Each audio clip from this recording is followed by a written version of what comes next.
Les circonstances de la vie montrent que les questions financières peuvent souvent ouvrir de nombreuses portes. Bien que les moyens matériels ne puissent pas changer la nature d'une personne aux intentions sombres, ils peuvent certainement aider à cacher ses actions répréhensibles aux yeux des autres. Dans l'Italie ensoleillée, dans la pittoresque ville de Potenza, Elisa Claps est née le 21 janvier 1977. La ville, où se déroule notre histoire, était affectueusement appelée « ville verticale » par les habitants, en raison de sa situation inhabituelle à flanc de montagne avec de nombreuses montées et descentes. Malgré sa taille modeste, à peine 70 000 habitants, la ville avait son propre caractère distinctif. La famille d'Elisa était tout à fait ordinaire. Sa mère travaillait au service des impôts, son père tenait un bureau de tabac. Benjamin, après ses frères Gildo et Luciano, Elisa a grandi dans une atmosphère profondément religieuse. Chaque dimanche, les Claps assistaient ensemble à la messe. Ceux qui connaissaient Elisa remarquaient son étonnante capacité à ne voir que le bon en chaque personne. Cette qualité semblait parfois naïve, mais c'est précisément par sa bonté sincère et sa volonté d'aider qu'elle trouvait facilement un langage commun avec tous et était entourée d'amis. En septembre 1993, Elisa, 16 ans, avait déjà des projets d'avenir sérieux en tant que lycéenne. Son plus grand souhait était la médecine. Elle voulait devenir médecin et partir en Afrique comme volontaire pour aider les nécessiteux. Le 12 septembre 1993, la famille se préparait pour une fête à la maison de campagne. Tôt le matin, les parents sont partis avec l'un des frères pour préparer tout le nécessaire, tandis qu'Elisa et Gildo devaient les rejoindre pour le déjeuner.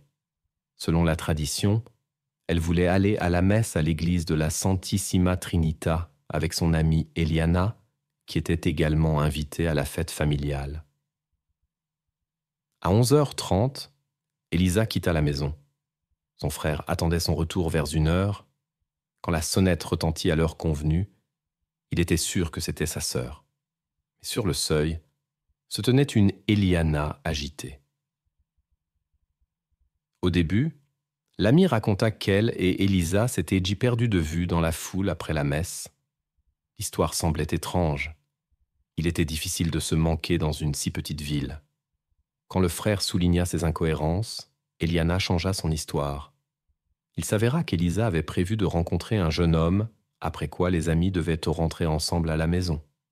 Cependant, Elisa n'apparut pas à l'heure convenue.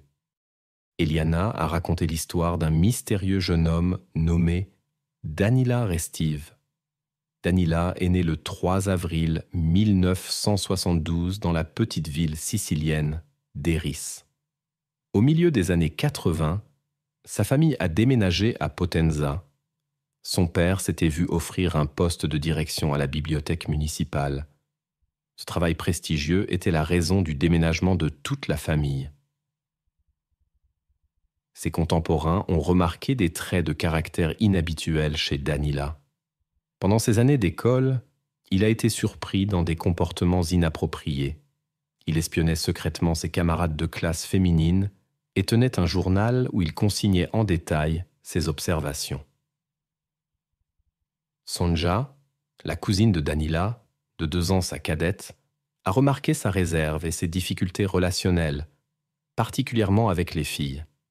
Selon ses souvenirs, il sortait souvent de l'école en même temps, et son frère essayait constamment de l'attirer quelque part, inventant différents prétextes. Pendant longtemps, elle a refusé, mais un jour, la curiosité l'a emportée. Ne voulant pas y aller seule, Sonja a emmené son cousin Angelo, âgé de 11 ans. Quand Danila les a rencontrés, il a proposé un jeu inhabituel, se bander les yeux et s'attacher les mains pour atteindre un lieu secret. Les enfants ont accepté sans se douter de rien. Danila les a conduits dans une pièce et les a fait asseoir sur des chaises. Sonja a accidentellement déplacé son bandeau et a remarqué que son frère mettait des gants. Les événements suivants se sont déroulés rapidement. Danila a sorti un objet pointu et s'est dirigé vers Angelo. Sonja a réussi à réagir à temps et à arrêter son frère, qui s'est immédiatement enfui. Les enfants se sont précipités vers un lieu sûr, pendant que Danila les poursuivait en criant de garder secret ce qui s'était passé. Angelo a été immédiatement transporté à l'hôpital, où les médecins ont constaté que seuls des millimètres le séparaient de graves conséquences. Naturellement, les enfants ont tout raconté aux adultes, malgré les supplications de Danila de présenter l'incident comme un accident. La famille d'Angelo s'est adressée aux autorités policières. Bientôt, le père de Danila est venu les voir et a supplié en larmes de retirer la plainte. Il a offert une compensation d'1 million de lire et a promis que son fils recevrait l'aide psychologique nécessaire. Compte tenu de la haute position sociale du père, la famille a accédé à sa demande. La famille Angelo a reçu une indemnisation et a retiré sa plainte auprès des autorités. Cependant, cela n'a conduit à aucun changement positif. Contrairement aux promesses d'aider son fils en réhabilitation, le père a tenté de dissimuler la situation, préoccupé par sa réputation. Cela n'a fait qu'aggraver les problèmes comportementaux du jeune Danila, qui avait de plus en plus de mal à s'adapter à son environnement. Le parcours éducatif du jeune homme s'est avéré difficile. Il a changé plusieurs écoles, ne restant nulle part longtemps. Ce n'est que dans un collège privé, où son père l'avait envoyé, que Danila a finalement réussi à obtenir son diplôme. Cela s'est produit quand il avait 18 ans. Il y a eu ensuite une tentative de service militaire qui fut brève en raison de ses problèmes de comportement. La protection de son père influent a permis au jeune homme d'échapper aux conséquences de ses actes. Au moment de sa rencontre avec le protagoniste de cette histoire, Danila venait d'avoir 21 ans. On le connaissait comme une personne au comportement compulsif, particulièrement envers les femmes. Sans l'aide professionnelle nécessaire, son état n'a fait qu'empirer. Durant cette période, il développa un intérêt malsain pour 3 voisines simultanément. Cela a commencé par des observations à distance, mais progressivement ses actions sont devenues plus intrusives. Après avoir obtenu leur numéro de téléphone, il appelait la nuit. Parfois il gardait le silence, parfois il décrivait leurs vêtements, et occasionnellement il jouait de la musique classique. Les femmes ont raconté que ces appels rappelaient des scènes de films d'horreur. Puis il a commencé à envoyer des lettres au contenu indécent et des dessins. Parmi ses élus figurait également Elisa Claps. Il étudiait ses trajets et son emploi du temps, apparaissant aux endroits les plus inattendus. Il tentait avec persistance d'attirer son attention, l'invitant constamment à des rencontres. Elisa n'éprouvait aucune sympathie pour Danila, sa présence lui causait un malaise. Cependant, en raison de son caractère doux, elle ne pouvait pas simplement le refuser. C'est pourquoi elle continuait d'accepter des rencontres, conversait avec lui, tout en essayant de maintenir ses distances. Gilles a partagé ses observations sur le comportement étrange de leurs voisins. Il se souvenait d'un incident lorsqu'il se promenait avec sa sœur au bord de l'eau. Danila est apparue de manière inattendue et a commencé à inviter Elisa avec insistance à aller quelque part avec lui. Quand il a essayé de la saisir par le bras pour l'emmener, elle s'est accrochée fermement à son frère, demandant silencieusement sa protection. Après que Gilles ait chassé le voisin insistant, il remarqua l'état inhabituel de sa sœur. Elisa semblait inhabituellement troublée, bien qu'elle soit normalement calme et sûre d'elle. Elle gardait le silence sur les raisons de son inquiétude. Lorsque le 12 septembre 1993, l'amie d'Elisa, Eliana, parla d'une rencontre prévue avec Danila à l'église, son frère eut un mauvais pressentiment. Eliana expliqua. Elisa avait finalement décidé de mettre fin au contact avec son admirateur persistant. Elle avait accepté cette dernière rencontre, espérant qu'après cela, Danila la laisserait tranquille Guild, inquiet, décida d'appeler chez les Restiva. Le père de Danila, M. Maurizio, répondit et ne voulait visiblement pas passer son fils au téléphone. Ce n'est qu'après des explications sur la disparition d'Elisa que le père passa le combiné à Danila. Celui-ci raconta une histoire étrange. Il l'aurait soi-disant rencontrée à l'église, où elle se serait plainte d'un harceleur, puis elle serait partie et il serait resté prier. Sans le laisser finir, M. Maurizio mit fin à la conversation. Gild, pressentant le danger, contacta ses parents. Toute la famille se rassembla immédiatement à la maison pour chercher Elisa. Luciano, l'autre frère, alla directement chez les Restiva. M. Maurizio essaya à nouveau de bloquer le passage et n'ouvrit pas la porte jusqu'à ce que Luciano menace de la défoncer. Quand Danila sortit enfin, son état semblait suspect. Il était très nerveux, transpirait abondamment et répétait de manière hésitante la même histoire qu'il avait racontée au téléphone. M. Maurizio mit à nouveau fin à la conversation précipitamment. Les frères se rendirent à l'église, le dernier endroit connu où Elisa avait été vue. Après avoir examiné la salle principale, ils remarquèrent une porte verrouillée qui menait à une pièce secrète supérieure. Malgré leurs supplications, le prêtre refusa catégoriquement de leur donner accès. Les parents d'Elisa ont donné l'alerte et se sont adressés à la police locale. Ils ont immédiatement désigné Danilo, croyant qu'il était impliqué dans la mystérieuse disparition de leur fille. Les officiers n'ont initialement pas pris la situation assez au sérieux. La plainte n'a été enregistrée que le lendemain, après quoi ils se sont rendus à la maison de la famille Restiva pour parler au jeune homme. Ils y ont été reçus par son père, M. Maurizio. Il a expliqué que Danilo était parti à Naples et reviendrait dans un jour. Quand l'heure du retour est arrivée, les officiers ont attendu à la gare routière, mais le jeune homme n'est pas apparu. Plus tard, il s'est avéré que Maurizio avait intercepté le bus avant l'entrée de la ville et récupéré son fils. Lors d'une visite chez les Restiva, les enquêteurs se sont renseignés sur les chaussures que Danilo portait le jour de la disparition d'Elisa. Il a montré des baskets qui ont éveillé les soupçons. Elles avaient été trempées dans de l'eau de Javel. Plus tard, dans la soirée, Danilo est venu au commissariat accompagné de son père et d'un avocat pour témoigner sur la disparition de la jeune femme. Son récit était confus, plein de contradictions, et son comportement montrait une forte nervosité. L'attention des enquêteurs a été attirée par une profonde blessure à la main du jeune homme. Danilo a affirmé se l'être faite accidentellement en trébuchant dans un escalier et en tombant contre un objet métallique. Cependant, il n'a pas pu indiquer l'endroit exact de l'incident. Tous les endroits où cela aurait pu se produire, selon ses dires, ne présentaient aucune trace. De plus, sa version des événements changeait constamment lors des conversations avec les enquêteurs. Sa sœur Anna a partagé un détail important. À midi, quand Elisa a disparu, son frère est rentré à la maison avec des vêtements sales. Elle a dû le conduire à l'hôpital où les médecins ont soigné la blessure. Les experts ont établi. La blessure avait été causée par un objet tranchant.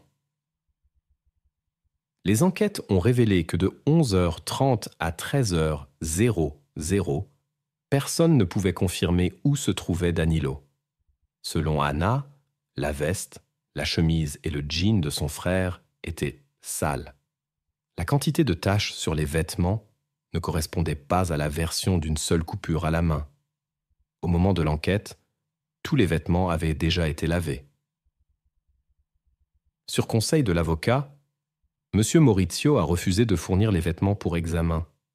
Malgré les explications de l'enquêteur selon lesquelles l'expertise pourrait aider à dissiper tout soupçon contre Danilo, la famille a continué d'entraver l'enquête. L'histoire prit un tournant inattendu lorsqu'un fonctionnaire local s'adressa au procureur général pour demander des investigations supplémentaires sur la disparition d'Elisa. Malgré des raisons sérieuses, la demande fut néanmoins rejetée. Le procureur ignora même le fait que Danila avait déjà attiré l'attention des forces de l'ordre auparavant et qu'il était celui qui avait parlé à Elisa en dernier. Des témoins confirmèrent les avoir vus ensemble dans l'église, mais personne ne remarqua comment elle quitta le bâtiment. En examinant le journal intime d'Elisa, on découvrit qu'une page manquait, comme si quelqu'un avait essayé de dissimuler des informations importantes. La situation resta inchangée jusqu'au 5 octobre 1993, lorsqu'un reportage télévisé sur cette histoire fut diffusé. Dans le reportage, Danila Restiv fut également mentionnée. Pendant l'émission en direct, une femme qui souhaitait rester anonyme appela. Elle partagea des informations inhabituelles sur l'étrange passe-temps de Danila. Il collectionnait des cheveux de femme et les accrochait encadrés au mur de sa chambre. Pour élargir sa collection inhabituelle, il se tenait souvent près des salons de coiffure. Les coiffeurs locaux l'appelaient en plaisantant « le coiffeur ». Après l'émission de télévision, plusieurs femmes s'adressèrent à la police et racontèrent comment Danila leur avait discrètement coupé les cheveux dans les transports en commun, dans la rue et dans les salons de beauté. Les enquêteurs se firent l'image d'une personne au comportement compulsif. Les plaignantes rapportèrent également d'autres particularités du jeune homme. Il les harcelait par téléphone, les suivait et envoyait des colis étranges aux voisines. Les gens autour de lui le considérèrent longtemps comme simplement étrange, mais inoffensif. Son père affirma que son fils n'avait jamais montré de comportement agressif. Cependant, il passa sous silence les incidents avec Sonja et Angela. Bien que beaucoup fussent convaincus de l'implication de Danila dans la disparition, certains soupçonnaient qu'Elisa avait simplement quitté la maison. Le père d'Elisa fut particulièrement touché. Ils étaient très proches. La famille Claps suivait attentivement toutes les nouvelles liées à Danila. Le 7 mars 1995, il fut tenu responsable de fausses déclarations dans l'affaire de la disparition d'Elisa. Les enquêteurs établirent qu'il avait menti sur les raisons de sa rencontre avec elle, sur sa blessure à la main et sur de nombreux autres détails. Devant le tribunal, la meilleure amie d'Elisa, Eliana, se montra évasive. Lorsque le procureur insista pour une réponse directe, elle avoua « Je crains une répétition de l'histoire d'Elisa ». On eut l'impression qu'elle en savait plus qu'elle ne disait. Pour ces fausses déclarations, Danila reçut 2 ans et 8 mois. Il purgea une partie de sa peine en effectuant des travaux d'intérêt général dans la même église qu'Elisa visitait le dimanche et où cette mystérieuse histoire avait commencé. L'espoir est né lorsque d'autres femmes harcelées par cette personne se sont tournées vers les autorités. Cependant, les résultats de l'enquête ont été décourageants. Danilo n'a été condamné qu'à une amende de 500 € pour comportement inapproprié.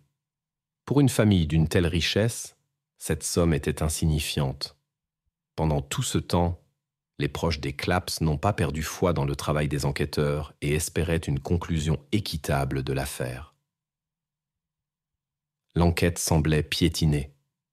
Les changements ne sont arrivés qu'en 1999, lorsqu'un membre du monde criminel a décidé de coopérer avec les autorités. Ces déclarations ont aidé à avancer dans l'histoire d'Elisa. Bien qu'il ne sût rien sur la jeune femme elle-même, il a révélé les actions douteuses du procureur général, qui n'avait pas autorisé la saisie des vêtements de Danilo.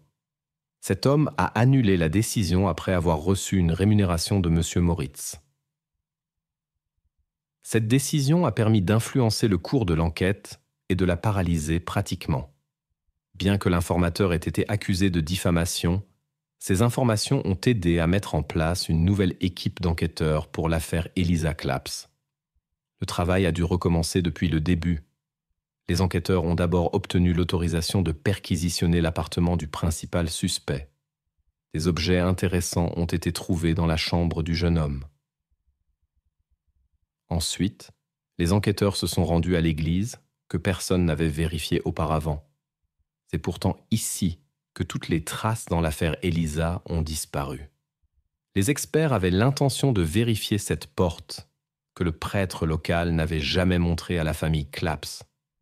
Maintenant, il avait aussi fermé l'église aux paroissiens et était parti aux sources thermales de Fiuggi.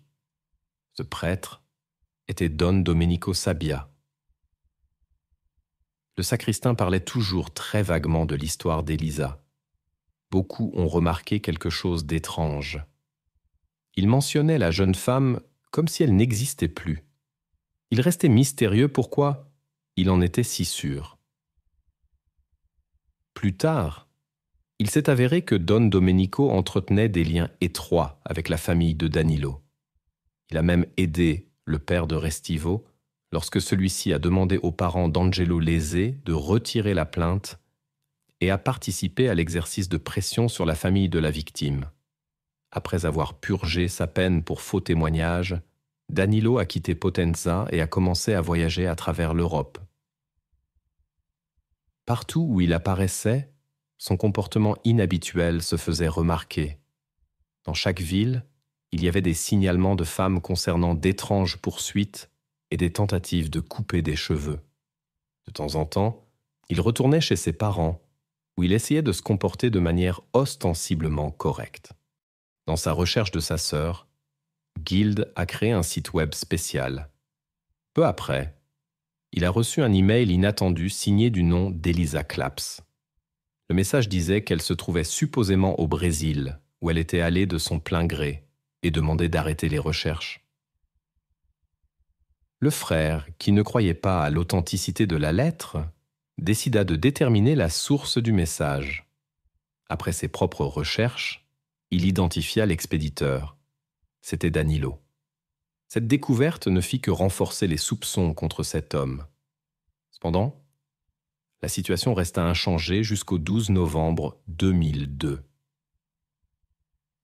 Dans la ville anglaise de Bournemouth vivait Heather Barnett, âgée de 48 ans, qui élevait seule 2 enfants d'âge scolaire. Ce jour-là, lorsque les enfants revinrent de l'école, ils constatèrent que leur mère ne les accueillait pas comme d'habitude. En allant dans la salle de bain, ils furent confrontés à un incident qui les bouleversa profondément. Les enquêteurs découvrirent un détail étrange. Dans la main droite de la femme se trouvait une mèche de cheveux étrangère et sous sa gauche, une mèche de ses propres cheveux. Les experts supposèrent que l'incident désagréable s'était produit peu après qu'Heather soit rentrée chez elle après avoir accompagné ses enfants à l'école. Pendant l'enquête, le couple voisin attira l'attention des enquêteurs. C'était un couple italien, Fiamma Marsango et son mari, Danilo Restiva. Leur histoire avait commencé par une rencontre sur Internet, après quoi Danilo avait déménagé en Grande-Bretagne. Après son mariage avec Fiamma, il avait assumé le rôle de beau-père de ses 2 enfants issus de son premier mariage. Heather travaillait comme couturière à domicile. Danilo lui rendait souvent visite, prétendument pour parler de travaux de rideaux. Il fut le premier sur les lieux du crime lorsqu'il rentra chez lui avec sa femme et entendit les cris des enfants d'Heather. L'homme essaya de calmer les filles. Lors de l'interrogatoire, Danilo présenta un ticket de bus qui confirmait sa présence à un cours d'informatique au moment du crime. Les enquêteurs jugèrent l'alibi convaincant et le laissèrent rentrer chez lui. Au cours de l'enquête, les enquêteurs ont remarqué un détail intéressant. Danila semblait être une personne assez maladroite qui laisse généralement beaucoup de traces de sa présence. Cependant, dans ce cas, il y avait étonnamment peu de preuves. En examinant la pièce avec une solution spéciale, une série d'empreintes de chaussures a été découverte qui se terminait de manière inattendue au milieu de la pièce. Les experts ont conclu que l'inconnu avait préventivement changé de chaussures avant de partir. Plus tard, un fait curieux est venu à la lumière. Danila avait trempé ses baskets dans de l'eau de Javel, comme il l'avait fait après la mystérieuse disparition d'Elisa. Les enfants de la victime ont partagé un détail important. Leur mère n'avait pas pu trouver ses clés après la récente visite de Danila, mais n'avait pas eu le temps de changer les serrures. L'image est devenue plus claire. Ces fréquentes visites apparaissaient maintenant comme une étude minutieuse de l'environnement, et la perte des clés permettait un accès sans entrave à la maison. Les forces de l'ordre ont commencé à surveiller le suspect et à intercepter ses conversations téléphoniques pour recueillir des preuves. La surveillance vidéo dissimulée a documenté un comportement inquiétant. Daniela suivait des femmes qui marchaient seules. Les observateurs inquiets ont décidé de l'arrêter pour le contrôler. Il portait d'étranges pantalons imperméables. Lors de la fouille de sa voiture, un ensemble d'objets a été trouvé. Des vêtements de rechange, des ciseaux, un masque et des gants. Cette combinaison a suscité de sérieux soupçons chez les enquêteurs. Lors de la perquisition de son appartement, des échantillons de cheveux ont été trouvés. Sur les baskets nettoyées qu'il portait ce jour-là, les experts ont remarqué des taches à peine perceptibles. Mais en raison de l'effet de l'eau de Javel, leur origine n'a pas pu être déterminée. L'analyse d'une serviette laissée dans la maison a révélé du matériel génétique de Daniela. Il l'a lui-même expliqué par sa précédente visite chez Heather. Les enquêteurs britanniques ont contacté leurs collègues italiens et ont appris que Daniela avait été impliquée dans une affaire de disparition mystérieuse d'Elisa. Beaucoup étaient convaincus de son implication. Après avoir reçu tous les résultats de l'enquête, des accusations officielles liées aux événements concernant Heather ont été présentées à Daniela. Le 17 mars 2010, 17 ans après la disparition d'Elisa, une équipe de rénovation fit une découverte inattendue dans le grenier de l'église à Potenza. Ses effets personnels y ont été trouvés. Une montre, des lunettes, des boucles d'oreilles, des chaussures, des vêtements, ainsi qu'une mèche de cheveux étrangère. Les proches d'Elisa soupçonnaient que le prêtre Don Dominica était au courant de la situation et limitait délibérément l'accès à la pièce. Au moment de la découverte, il n'était déjà plus là. Il était décédé 2 ans auparavant. Pendant son service, le prêtre avait catégoriquement refusé l'accès à la pièce derrière la porte fermée de l'église. Après l'incident, l'église fut temporairement fermée. Les enquêteurs, après avoir examiné les découvertes, ont conclu qu'il y avait des traces d'un objet tranchant sur la scène du crime. Lors de l'examen du grenier, les experts ont découvert des traces biologiques de 2 personnes. Un ensemble appartenait à un homme inconnu, possiblement au prêtre Don Dominica. Le 9 mars 2011 eut lieu la cérémonie d'adieu d'Elisa. À ce moment-là, Daniela Restive fut arrêtée en Angleterre. Des accusations en lien avec Heather Barnett lui furent présentées. Le 30 juin 2011, le tribunal de Winchester prononça une peine d'emprisonnement à perpétuité. En novembre 2012, la Cour d'appel britannique révisa le jugement et réduisit la peine à 40 ans. Le 8 novembre 2011, la justice italienne commença une procédure simplifiée dans l'affaire Elisa. L'accusé refusa de participer même à distance. En raison de la procédure britannique en cours, la demande d'extradition fut rejetée. Les enquêteurs ont reconstitué les événements de ce matin-là. Daniela Restive avait donné rendez-vous à Elisa dans l'église. Le jeune homme avait de mauvaises intentions dès le début. Quand Elisa s'en rendit compte, elle tenta de se cacher dans le grenier. Les événements qui suivirent eurent des conséquences irréversibles. Les traces biologiques sur les vêtements d'Elisa, qui correspondaient aux échantillons d'ADN de Daniela, servirent de preuve clé. Ce jour-là, le suspect subit une blessure à la main, non pas accidentelle, mais infligée pendant l'incident, ce qui fut confirmé par les traces sur la robe d'Elisa. Le tribunal italien a rendu son verdict dans l'affaire Danilo Restiva. 30 ans de prison et une amende de 700 000 € en faveur de la famille d'Elisa. Le verdict a été confirmé le 11 novembre lors de l'audience finale où l'accusé était présent. Actuellement, Restive se trouve dans le système pénitentiaire britannique, où il purge une peine de 40 ans depuis 2011 dans l'affaire Heather Barnett. Après avoir purgé sa peine en Grande-Bretagne, un transfert vers une prison italienne l'attend pour 30 années supplémentaires.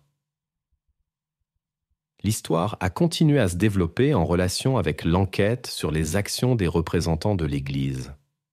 L'assistant du prêtre a signalé une découverte importante sur le terrain de l'Église, mais a admis ne pas avoir transmis l'information immédiatement.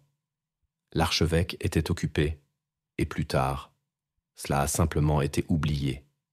Malgré les protestations de la famille d'Elisa, toutes les charges contre l'Église ont été abandonnées.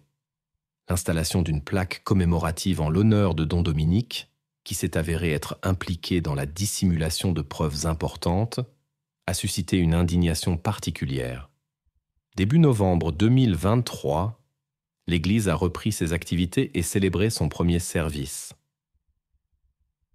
Les proches de Heather ont critiqué l'enquête italienne. Selon eux, une résolution rapide de l'affaire Elisa aurait pu empêcher les événements ultérieurs. Certains experts soulignent le mode opératoire particulier de l'auteur. Les incidents se sont produits le 12, pour Elisa le 12 septembre 1993, pour Heather le 12 novembre 2002. Des preuves caractéristiques ont été trouvées près des scènes de crime. Il existe une théorie sur l'implication de Restiva dans d'autres affaires non résolues. Les défenseurs d'Amar Ben-Git, condamné pour la disparition de Chono Oshin à Bournemouth, soupçonnent l'implication de Danilo dans cette affaire. Il vivait dans la région et les détails de l'incident présentent des caractéristiques similaires. Il est notable que l'affaire de la femme coréenne s'est également produite le 12 2002. Cependant, aucune preuve directe n'a été trouvée pour accuser Restiva. Les enquêteurs examinent sa possible implication dans la disparition de femmes dans plusieurs pays européens. L'affaire d'Erika Harman en Italie attire une attention particulière. Elle a disparu le 20 avril 2003 en se rendant au dîner de Pâques chez son petit ami. Des recherches avec le nom d'Erika ont été trouvées sur l'ordinateur de Restiva. Il suivait l'enquête de près, ce qui a éveillé les soupçons des autorités. Le sort d'Erika reste inconnu et les auteurs n'ont pas été identifiés.